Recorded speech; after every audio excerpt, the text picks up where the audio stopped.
అందరికీ నమస్కారం. బత్తిని నాగేశ్వరరావు గారు అందరికీ సుపరిచితమైనటువంటి వ్యాపారవేత్త. సమాజంలో గౌరవ మర్యాదలతో జీవిస్తున్నటువంటి వ్యక్తి. అటువంటి వ్యక్తిని అగౌరవపరుస్తూ ఒక రౌడీ షీటర్ని బెదిరించి సెల్ ఫోన్ లాక్కుని నిర్బంధించిన పోలీసు డిపార్ట్మెంట్ చర్యలను తీవ్రంగా ఖండిస్తున్నాను.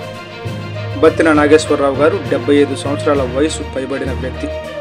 డయాబెటీస్ మరియు గుండె సమస్యలతో ఉన్న వ్యక్తి. అటువంటి వ్యక్తిని తీవ్రంగా భయపెట్టడం వలన ఒత్తిడిలో ఉన్నాయి.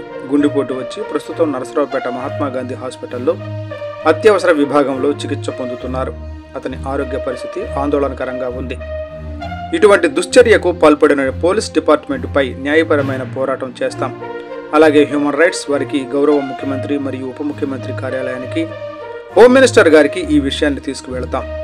న్యాయం జరిగే వరకు పోరాడుతూనే ఉంటాం. ఈరోజు సాయంత్రం సమావేశమై తదుపరి కార్యాచరణ ప్రకటిస్తాం.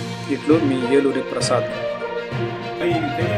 ఆయన్ని బలవంతంగా తీసుకొని వెళ్ళి డిఎస్పీ బంగ్లాలోనే ఆయన్ని నిర్బంధించి నేను ఎందుకు చెప్తున్నానంటే, కుటుంబ సభ్యులకు సమాచారం లేదు, ఎందుకు తీసుకెళ్తున్నారని అడిగితే వాళ్ళ అబ్బాయి సమాధానం చెప్పలేదు. మీరు అక్కడ వచ్చి మాట్లాడుకోండి డిఎస్పీ డాక్టర్ చెప్తుంది.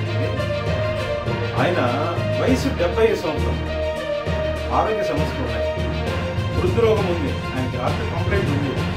తీసుకెళ్లి ఒక సివిల్ డిస్ప్యూట్ దేనికి తీసుకెళ్ళాయా అంటే, ఈ సదరు నాగేశ్వర గారు ఒక వ్యక్తికి డబ్బులు ఇచ్చున్నారు, కొన్ని కోట్ల రూపాయలు డబ్బులు ఇచ్చున్నారు. ఆ డబ్బులు తిరిగి ఇవ్వమని అతనేమో ఎగ్గొట్టేటువంటి ఉద్దేశంలో ఉండి ఆ సివిల్ డిస్ప్యూట్ పంచాయతీని పోలీస్ స్టేషన్లో పరిష్కారం చేసుకో, అది కూడా రేపటి లోపుగా అంటే 24 గంటల లోపు నువ్వు చేసుకోకపోతే నీ భార్యని మీ అబ్బాయిని లోపల పడేస్తా. చెప్పండి, ప్రజాస్వామ్యం ఎక్కడుందో చెప్పండి. పవన్ కళ్యాణ్ గారు పిలిపించి సివిల్ డిస్ప్యూట్స్ లో పోలీసులు వాళ్ళు తల దూర్చవద్దు అని చెప్పిన వారంలోపే ఒక గౌరవప్రదమైనటువంటి వ్యక్తిని, అతను రౌడీ షీటర్ కాదు, అతను సమాజంలో ఒక గౌరవ స్థానంలో ఉండేటువంటి ఒక వ్యాపారవేత్త, కొన్ని వందల కోట్ల రూపాయలు ఉన్నటువంటి ఒక ఆస్తి పరుడు, అటువంటి ఆయన్ని తీసుకొచ్చారు. ఇప్పుడు అతను ఆ షాక్ కి, ఇతను చేసినటువంటి ఇన్సల్ట్ కి అక్కడే ఆ సమస్యలు పడిపోవడం జరిగింది. అతను హుటాహుటిన మహాత్మా గాంధీ హాస్పిటల్లో హార్ట్ కేర్ కోసం ఆయన తీసుకెళ్లారు. చికిత్స జరుగుతుంది. అతను కాన్షియస్ లోకి వస్తే మిగిలిన విషయాలన్నీ కూడా తెలుస్తాయి. ఈ చర్యను తీవ్రంగా ఖండిస్తూ మా లీగల్ టీం ఉంది, మ్యాండమస్ పిటిషన్ అప్లై చేస్తాం.